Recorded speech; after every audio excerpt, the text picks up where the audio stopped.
Well, I'm just walking along Dundas Street here, and Dundas Street is one of the main arterial roads running east to west across Mississauga. It's just after about 2 o'clock. I have just left the noisy Dundas Street. I've turned left, in other words north, and I am walking through a residential section, I suppose, and rather nice homes and lots of trees. But the only problem is with this area, you are sandwiched between railway tracks, which I'll be approaching shortly, and that noisy road. So the houses look good, but for me it would be rather noisy and I wouldn't like to live here.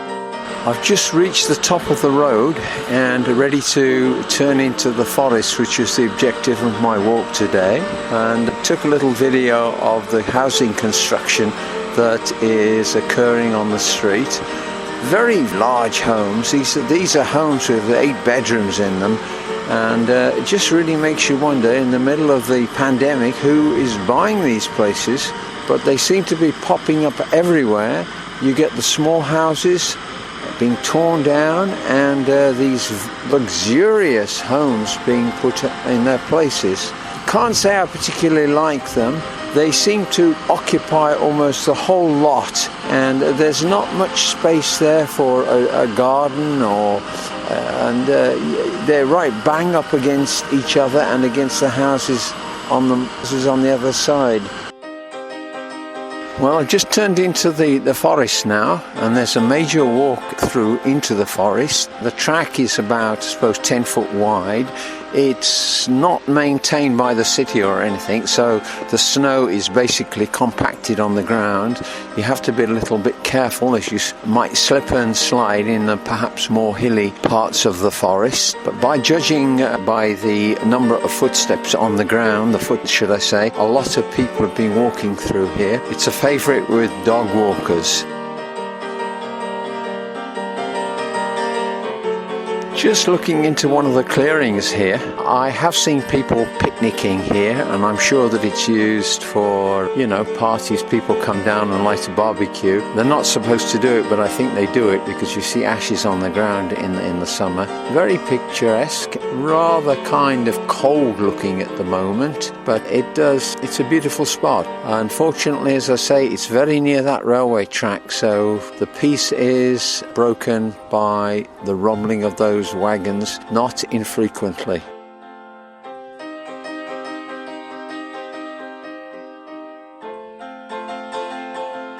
Not sure exactly why, but there's a lot of trees fallen down in this forest. I know that the city has been culling a lot of them for I think it was Dutch elm disease or one of the diseases, but it does seem to be a lot. But given the way that Mother Nature works, I'm sure it'll all regenerate in a very short time. But in the interim, occasionally it does look like a bit like a World War I landscape with broken trees everywhere. Looks like it's duck paradise here. Somebody has kindly dumped a load of bread, and it's attracted the ducks from all over the region to it. They're not exactly polite with each other, and I'm not sure you get torn apart if you get the loaf. I don't know how they find time to eat it, because the others will jump on them. But anyway, that's the life of the ducks, swimming around in icy cold water eating soggy bread.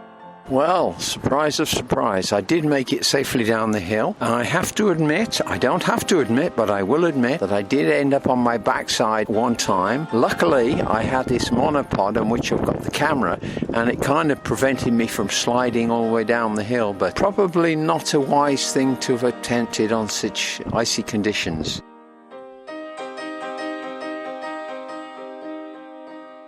Forever bounded by houses, this forest on the west side are a number of these what they call townhouses, and these go all the way down back to the main road.